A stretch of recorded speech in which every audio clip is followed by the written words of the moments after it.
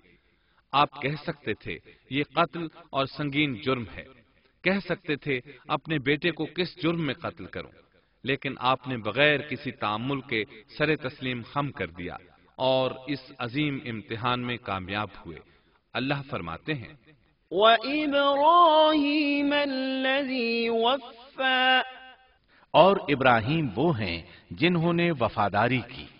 اس آیت میں یہ نہیں بتایا گیا کہ کس چیز میں وفاداری کی، اس لیے کہ وہ تو ہر معاملے میں مکمل طور پر وفاداری کا مظاہرہ کر چکے تھے۔ آگ میں ڈالے جانے والا معاملہ، بیوی اور بچے کو لق و دق میدان میں چھوڑ آنے کا معاملہ، پھر ذبح کا امتحان، تعمیر بیت اللہ کی مشقت، غرض ہر معاملے میں وفادار تھے، حتیٰ کہ اپنا مال اللہ کے راستے میں خرچ کرنے میں اس قدر وفادار کہ ابو زیفان کے لقب سے مشہور ہو گئے۔ اس کا معنی ہے مہمان نواز۔ کسی مہمان کو دسترخوان پر اپنے ساتھ بٹھائے بغیر ایک لقمہ نہیں کھاتے تھے، باہر نکلتے مہمان تلاش کرتے، پھر اس کے ساتھ مل کر کھانا کھاتے، مہمان نہ ملتا تو سخت غمگین ہو جاتے۔ اس طرح انہوں نے اللہ کے ہر حکم کی پاسداری کی۔ ذبح والے اس امتحان کا اللہ نے انہیں کیا صلہ دیا، اللہ فرماتے ہیں وَفَدَيْنَاهُ بِذِبْحٍ عَظِيمٍ ہم نے اسے عظیم ذبیحے کا بدلہ عطا کیا۔ ہاں تو ہم بتا رہے تھے، چھری نے گلا نہ کاٹا۔ ایسے میں ابراہیم علیہ السلام نے ایک آواز سنی، آواز پیچھے سے آئی تھی۔ انہوں نے مڑ کر دیکھا، جبریل علیہ السلام نظر آئے۔ وہ آسمان سے ایک مینڈھا لے کر آئے تھے، دنیا کے مینڈھوں میں سے نہیں بلکہ جنت کا مینڈھا لائے تھے۔ سیدنا عبداللہ بن عباس رضی اللہ عنہما سے روایت ہے کہ وہ مینڈھا جنت میں 40 سال تک چرتا رہا۔ سفید رنگ، کشادہ آنکھوں، خوبصورت سینگوں والا حسین و جمیل مینڈھا تھا۔ بہرحال یہ ابراہیم علیہ السلام کی وفاداری کا بدلہ تھا، جو اسماعیل علیہ السلام کے فدیے میں دیا گیا، اور پوری امت مسلمہ کے لیے حکم ہو گیا کہ اللہ کی رضا کے لیے قربانی اور ہدی پیش کرتے رہیں۔ کعبے کے پاس حرم الہی میں ہر سال یہ سنت ادا کی جاتی ہے، اور ان کے ساتھ ساتھ پوری زمین کے تمام خطوں پر بسنے والے مسلمان بھی اس عظیم فرمانبرداری کی علامت کے طور پر قربانیاں پیش کرتے ہیں۔ مینڈھے کے ذکر کا مطلب یہ ہے کہ ہم سنت ابراہیمی پر گامزن ہو جائیں۔ یہ مینڈھا ہمیں اللہ کے لیے قربانی کا سبق دیتا ہے۔ ہمیں چاہیے سنت ابراہیمی کی اقتدا کرتے ہوئے ہم اپنی جانوں، اپنی اولاد اور اپنے مالوں کو اللہ کی راہ میں قربان کرنے کے لیے تیار ہو جائیں۔ اللہ تعالیٰ فرماتے ہیں وَفَدَيْنَاهُ بِذِبْحٍ عَظِيمٍ وَتَرَكْنَا عَلَيْهِ فِي الْآخِرِينَ سَلَامٌ عَلَى إِبْرَاهِيمَ كَذَلِكَ نَجْزِي الْمُحْسِنِينَ إِنَّهُ مِنْ عِبَادِنَا الْمُؤْمِنِينَ اور ہم نے اسے عظیم ذبیحہ عطا کیا، اور ہم نے اس کا پچھلوں میں ذکر خیر چھوڑا۔ سلامتی ہو ابراہیم پر۔ اسی طرح ہی ہم نیکوکاروں کو جزا دیتے ہیں، یقیناً وہ ہمارے مخلص بندوں میں سے تھا۔ اور اسی طرح اللہ فرماتے ہیں وَبَشَّرْنَاهُ بِإِسْحَاقَ نَبِيًّا مِّنَ الصَّالِحِينَ اور ہم نے اسے نیکوکار نبی اسحاق کی ولادت کی خوشخبری سنائی۔ یہ خوشخبری فلسطین کی طرف واپس لوٹنے کے بعد سنائی گئی۔ ایک اکلوتے بیٹے کی قربانی کے لیے تیار ہو جانے کے صلے میں اور سارہ علیہ السلام کی عظمت اور تکریم کے مد نظر اللہ تعالی نے اسحاق کی خوشخبری سنا دی۔ یہ آیت ذبح کے واقعے کے بعد اللہ تعالی نے ذکر فرمائی ہے، اس لیے معلوم ہوا پچھلی آیات میں اسحاق کے علاوہ کسی اور بیٹے کا ذکر ہوا ہے، اور وہ اسماعیل علیہ السلام ہی تھے، جبکہ یہودی روایات میں اسحاق علیہ السلام کو ذبیح قرار دیا جاتا ہے۔ یہ بالکل غلط ہے۔ ذبح کے واقعے کے بعد اسحاق علیہ السلام کی بشارت مل رہی ہے، پھر بھلا وہ پیدا ہونے سے پہلے ہی ذبیح کیسے بن گئے؟ اس لیے یہ قطعی بات ہے کہ اسماعیل علیہ السلام ہی ذبیح ہیں۔ اس کے کئی اور بھی دلائل ہیں جن کے ذکر کرنے کا یہاں موقع نہیں۔ بہرحال اس عظیم آزمائش میں بے مثال کامیابی کے بعد ابراہیم علیہ السلام فلسطین آئے اور 120 سال کی عمر میں اسحاق علیہ السلام کی بشارت ملی، جبکہ سارہ علیہ السلام کی عمر 90 سال تھی۔ ان پر بڑھاپا طاری ہو چکا تھا۔ ایسے میں 3 فرشتے آئے، وہ تو قوم لوط کی تباہی کے لیے آئے تھے۔ راستے میں اللہ کے حکم سے ابراہیم علیہ السلام اور ان کی اہلیہ سارہ کو خوشخبری سنائی، اور اس غرض کے لیے وہ انسانی شکل میں آئے تھے۔ ابراہیم علیہ السلام تو پہلے ہی بہت مہمان نواز تھے، انہیں دیکھ کر بہت خوش ہوئے کہ مہمان آ گئے۔ فرشتوں نے انہیں سلام کیا۔ ابراہیم علیہ السلام نے سلام کا جواب دیا۔ وہ حیرت زدہ تھے کہ یہ لوگ ان کی بستی کے رہنے والے تو ہیں نہیں، لیکن ان پر سفر کے نشانات بھی نہیں ہیں، جیسا کہ دور سے چل کر آنے والوں میں ہوتے ہیں، نہ ان کے پاس سواریاں ہیں۔ قرآن مجید میں آتا ہے، قالوا سلاما قال سلام قوم منكرون۔ فرشتوں نے سلام کیا تو ابراہیم نے بھی سلام کیا اور دل میں خیال کیا یہ اجنبی لوگ ہیں۔ پھر وہ اپنی مہمان نوازی کی عادت کے مطابق انہیں اندر لے آئے، ان کے لیے کھانے کا انتظام کیا۔ اللہ تعالیٰ فرماتے ہیں، وَلَقَدْ جَاءَتْ رُسُلُنَا إِبْرَاهِيمَ بِالْبُشْرَى قَالُوا سَلَامًا قَالَ سَلَامٌ فَمَا لَبِثَ أَن جَاءَ بِعِجْلٍ حَنِيذٍ۔ ہمارے بھیجے ہوئے فرشتے ابراہیم کے پاس خوشخبری لے کر آئے تو انہوں نے سلام کیا۔ ابراہیم نے سلام کا جواب دیا اور فوراً بھنا ہوا بچڑا لے آئے۔ اور بچڑا بھی موٹا تھا۔ ان کے سامنے کھانا پیش کیا، لیکن وہ بھلا کب کھانے کی طرف ہاتھ بڑھانے والے تھے۔ یہ دیکھ کر ابراہیم علیہ السلام نے خوف محسوس کیا کہ کہیں یہ دشمن نہ ہو۔ اس وقت فرشتوں نے کہا، قالوا لا تخف إنا أرسلنا إلى قوم لوط۔ ابراہیم نہ ڈر، ہم تو قوم لوط کی طرف بھیجے گئے ہیں۔ جب انہوں نے یہ باتیں کی تو سارہ علیہ السلام پاس کھڑی تھی، وہ ہنسنے لگی۔ وہ خوشخبری سے پہلے کیوں ہنس پڑی؟ علماء اس بارے میں کہتے ہیں کہ جب انہوں نے سنا یہ فرشتے لوط علیہ السلام کی بستی کو تباہ کرنے جا رہے ہیں تو ان کے خاتمے کی خبر سن کر وہ ہنستی۔ اس کے بعد فرشتوں نے یہ خوشخبری سنائی۔ فبشرناها بإسحاق ومن وراء إسحاق يعقوب۔ ہم نے اسے اسحاق کی پیدائش کی خوشخبری دی اور اسحاق کے بعد یعقوب پوتے کی بھی خوشخبری دی۔ بہت جلد ہی ہم اسحاق سے تیری ویران گود کو آباد کریں گے، اور تو اپنی زندگی میں اس کے بیٹے یعقوب کو بھی دیکھ لے گی۔ اب 3 بشارتیں جمع ہو گئیں۔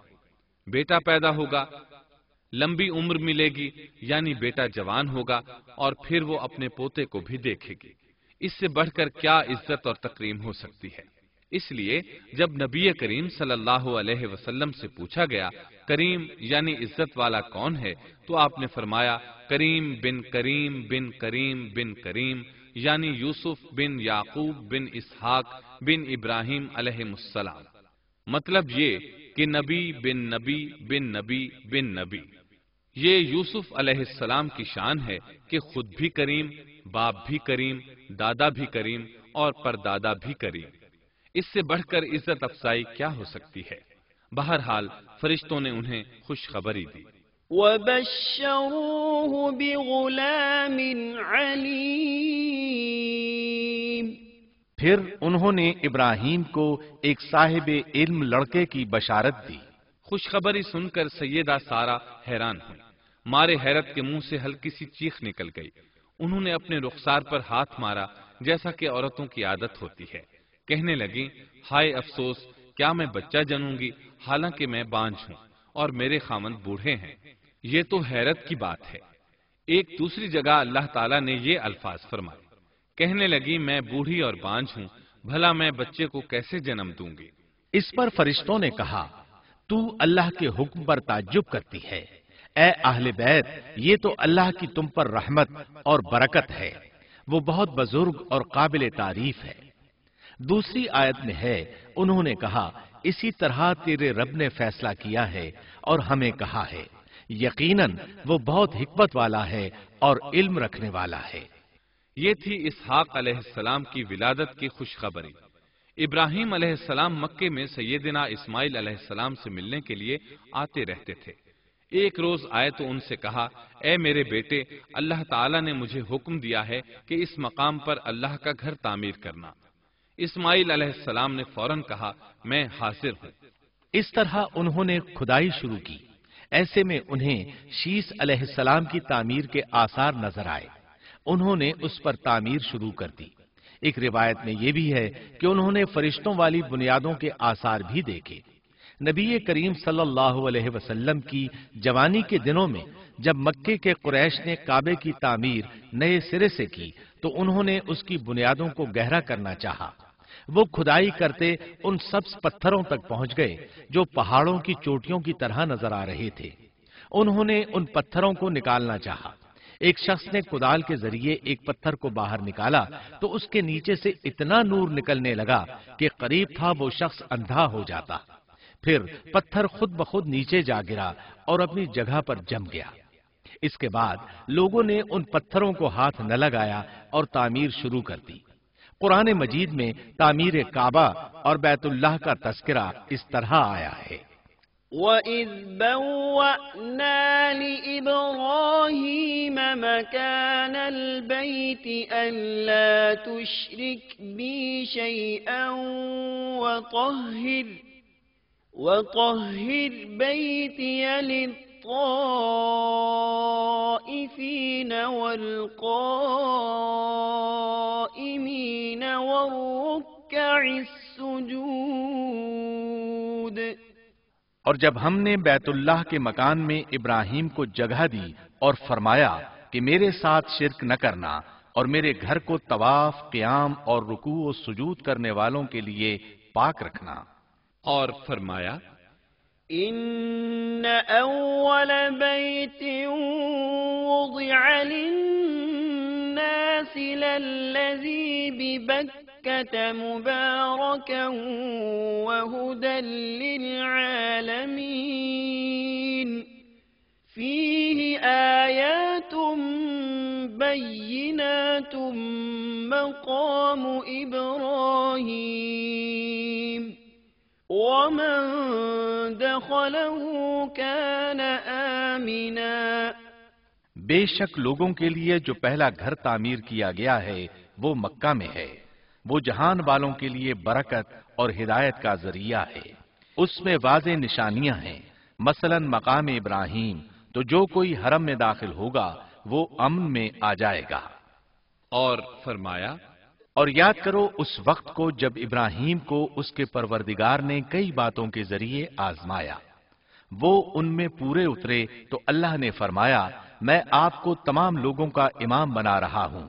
ابراہیم نے کہا، اے میرے رب، میری اولاد میں سے بھی امام بنائیے۔ جواب میں اللہ نے فرمایا، میرا امامت کا وعدہ ظالم لوگوں کے لیے نہیں ہے۔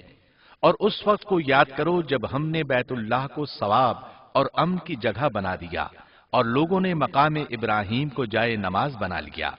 ہم نے ابراہیم کو حکم دیا کہ میرے گھر کو طواف، اعتکاف، رکوع اور سجود کے لیے پاک رکھو، اور وہ وقت بھی یاد رکھو جب ابراہیم نے دعا کی، اے پروردگار، اس شہر کو امن والا بنا دے اور اس کے مومن بندوں کو پھلوں کا رزق عطا کر۔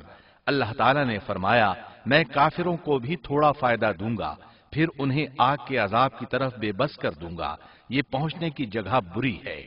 اور وہ وقت یاد کرو جب ابراہیم اور اسماعیل بیت اللہ کی بنیادوں کو بلند کر رہے تھے اور دعا مانگ رہے تھے، اے ہمارے رب، ہماری محنت کو قبول فرما، تو دعا کو سننے والا، جاننے والا ہے، اور ہمیں اپنا فرما بردار بنا، ہماری اولاد میں سے بھی ایک فرما بردار گروہ بنا، اور ہمیں عبادت کا طریقہ سکھا اور ہم پر رجوع فرما، کیونکہ تو ہی توبہ قبول کرنے اور رحم فرمانے والا ہے۔ اے ہمارے رب، ان لوگوں میں انہی میں سے ایک رسول بھیج جو ان پر تیری آیات کی تلاوت کرے اور انہیں کتاب و حکمت سکھائے، انہیں پاک کرے، یقیناً تو غالب حکمت والا ہے۔ تعمیر کے دوران جب ابراہیم علیہ السلام اس مقام تک پہنچے جہاں آج حجر اسود ہے تو اللہ تعالیٰ نے جنت سے ایک سفید پتھر بھیجا۔ حدیث میں ہے یہ پتھر نہایت سفید تھا، اب سیاہ ہو گیا ہے۔ انسانوں کی غلطیاں اس کے سیاہ ہونے کا سبب بنی۔ جب دیواریں انسانی قد کے برابر ہو گئیں تو اسماعیل علیہ السلام ایک پتھر لے آئے۔ اب ابراہیم علیہ السلام اس پتھر پر کھڑے ہوئے، وہ ننگے پاؤں تھے۔ اسی وقت پتھر پگھل گیا، ان کے پاؤں اس کے اندر کسی قدر دھنس گئے، پتھر پر ان کے پیروں کے نشانات آ گئے۔ اسی پتھر کو آج مقام ابراہیم کہا جاتا ہے۔ پہلے یہ پتھر بیت اللہ کی دیواروں کے ساتھ رکھا گیا تھا۔ جب لوگ طواف کے لیے آتے تو سیدنا ابراہیم کے پیروں کے نشانات دیکھنے کے لیے یہاں ہجوم ہو جاتا۔ اس طرح طواف کرنے والوں کو دقت کا سامنا ہوتا۔ سیدنا عمر رضی اللہ عنہ نے صحابہ کرام کے مشورے سے اس پتھر کو اس جگہ سے قدرے ہٹا کر نماز کی صفوں کے قریب کر دیا تاکہ طواف کرنے والوں کو دقت نہ ہو۔ یہ مقام بہت مقدس ہے۔ اللہ نے فرمایا ہے وَاتَّخِذُوا مِن مَّقَامِ إِبْرَاهِيمَ مُصَلًّى، تم مقام ابراہیم کو جائے نماز مقرر کر لو۔ مقام ابراہیم کے قریب اس کے پیچھے ہو کر نماز پڑھنے کا موقع مل جائے تو لازماً وہاں 2 رکعت ادا کیا کرو۔ موقع نہ ملے تو پھر پوری مسجد حرام میں طواف سے فراغت والی 2 رکعت پڑھ لیا کرو۔ اس طرح کعبہ تعمیر ہوا، تب نیا حکم آیا۔ وَلِلَّهِ عَلَى النَّاسِ حِجُّ الْبَيْتِ مَنِ اسْتَطَاعَ إِلَيْهِ سَبِيلًا وَمَن كَفَرَ فَإِنَّ اللَّهَ غَنِيٌّ عَنِ الْعَالَمِينَ۔ لوگوں میں جو استطاعت رکھے اس پر اللہ کے لیے حج بیت اللہ فرض ہے، اور جو شخص جان بوجھ کر اعراض کرے تو اللہ جہانوں سے بے نیاز ہے اور اسے اس کی کوئی پرواہ نہیں۔ ادھر ابراہیم علیہ السلام کو اللہ تعالیٰ کی طرف سے اشارہ ہوا، وَأَذِّن فِي النَّاسِ بِالْحَجِّ، لوگوں میں حج کا اعلان کر دیں۔ ابراہیم علیہ السلام کہنے لگے، اللہ میری آواز بھلا کس کس تک پہنچے گی؟ جواب آیا، آپ کے ذمے آواز لگانا ہے، پہنچانا ہمارا کام ہے۔ چنانچہ آپ عرفات کے ایک پہاڑ پر چڑھے اور آواز لگائی، لوگو بیت الحرام کا حج کرو۔ اللہ تعالیٰ نے معجزانہ طور پر یہ آواز تمام انسانوں تک پہنچا دی، خواہ وہ پیدا ہوئے تھے یا نہیں۔ دوسرا معجزہ یہ ہوا کہ اللہ نے بیت اللہ اور اس کے حج کی محبت لوگوں کے دلوں میں ڈال دی۔ اللہ نے فرمایا، وَأَذِّن فِي النَّاسِ بِالْحَجِّ يَأْتُوكَ رِجَالًا وَعَلَى كُلِّ ضَامِرٍ يَأْتِينَ مِن كُلِّ فَجٍّ عَمِيقٍ۔ اور آپ لوگوں میں حج کا اعلان کر دیں، وہ آپ کی طرف پیدل بھی آئیں گے اور دبلے پتلے اونٹوں پر بھی دور دور سے آئیں گے۔ اس طرح لوگ پیدل اور سوار ہو کر کثرت سے حج کے لیے آنے لگے اور یہ ویران علاقہ آباد ہونے لگا۔ یہ تھے حالات اور واقعات ابراہیم علیہ السلام کے۔ آپ نے 175 سال کی عمر میں وفات پائی۔ آپ سے پہلے سیدہ ہاجرہ علیہ السلام نے وفات پائی اور ان کی وفات سے کچھ ہی عرصہ بعد سیدہ سارہ علیہ السلام 127 سال کی عمر میں فوت ہو گئیں۔ ان دونوں کی وفات کے بعد آپ غمگین رہنے لگے۔ آخر اتنی مدت تک ساتھ رہا تھا۔ آپ خلیل الرحمن تھے، آپ پر صحیفے بھی نازل ہوئے، آپ اللہ کے بے حد شکر گزار تھے۔